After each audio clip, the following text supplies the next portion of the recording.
আসসালামু আলাইকুম, সবাইকে স্বাগত জানাচ্ছি আজকের আরেকটি সেশনে। সো অনেকে আমাকে হয়তো অলরেডি চিনেন। আমি Sifat Siddique. I joined in Bangladesh air force in 77 BAFA in GDB branch.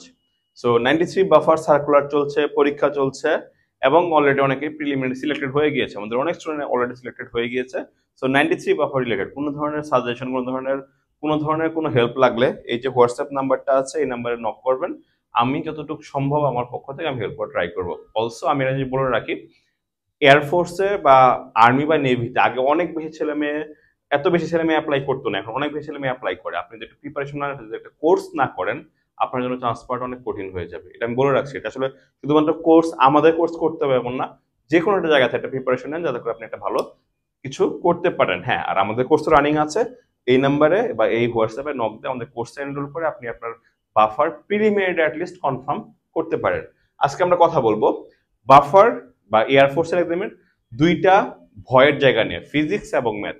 যারা জিডিপি, ইঞ্জিনিয়ারিং বা অন্যান্য ব্রাঞ্চ যারা পরীক্ষা দিচ্ছেন, সবারই প্রবলেম হচ্ছে এই ফিজিক্স এবং ম্যাথ নিয়ে। সো ফিজিক্স এবং ম্যাথ নিয়ে আসলে আমরা জানবো যে ফিজিক্স এবং ম্যাথে আসলে কি কি প্রবলেম হয় বা কি কি ভুল আমরা করি। ফিজিক্স এবং ম্যাথ এক্সামটা পুরোপুরি থিওরিটিক্যাল এক্সাম।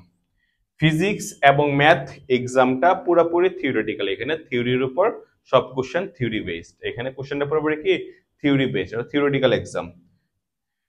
তারপর হচ্ছে এখানে কোশ্চেনগুলো বেশিরভাগই হচ্ছে আপনার ফিজিক্সের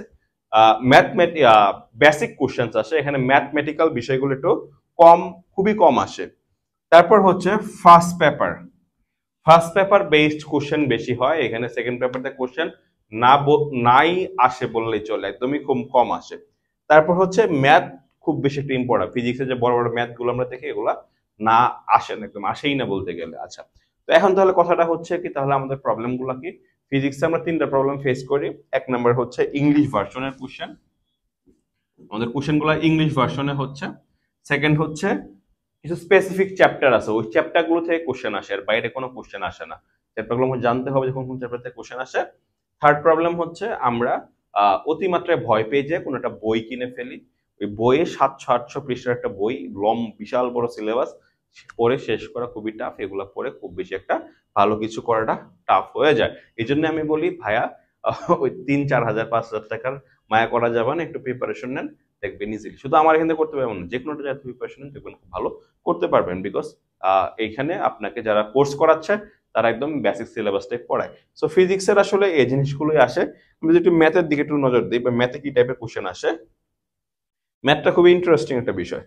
ম্যাথে আমরা অনেকে ভয় পাই যে ম্যাথে মনে হয় কঠিন কোশ্চেন আসে না। ম্যাথে একটা গ্রাফ থাকে, গ্রাফ থেকে মোটামুটি 5 মার্কস চলে আসে। পোলার ভেক্টরটা থেকে, পোলার স্থানাঙ্ক যেটাকে আমরা বলি, এখান থেকে কোশ্চেন আসে।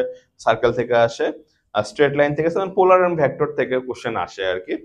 স্ট্রেট লাইন থেকে আসে, ডিফারেন্সিয়েশন থেকে আসে, এই কয়েকটা কোশ্চেনই। আর হচ্ছে সার্কেল থেকে কোশ্চেন আসে, এই কয়েকটা। এর বাইরে খুব বেশি একটা ম্যাথের কোশ্চেন আসে না। হ্যাঁ, আর দু একটা পার্সেন্টেজের ম্যাথ আসে। এই ম্যাথ কঠিন কিছু না, জানতে হবে কি সিলেবাস আছে এবং কিছু প্রিপারেশন নিতে হবে, প্র্যাকটিস করতে হবে। তাহলে আপনি ফিজিক্স এবং ম্যাথ ইজিলি পার করতে পারবেন। ইভেনচুয়ালি আপনার অন্যান্য এক্সামগুলো ইজিলি ভালো করতে পারবেন। তো কিভাবে আপনি এটা 93 বাফাতে মোটামুটি ভালোভাবে চান্স পেতে পারেন, এটা জানার জন্য আমাদের এই হোয়াটসঅ্যাপ নাম্বার ইনবক্স করতে পারেন। দেখা হবে অন্য কোনো একটা সেশনে। ধন্যবাদ সবাইকে।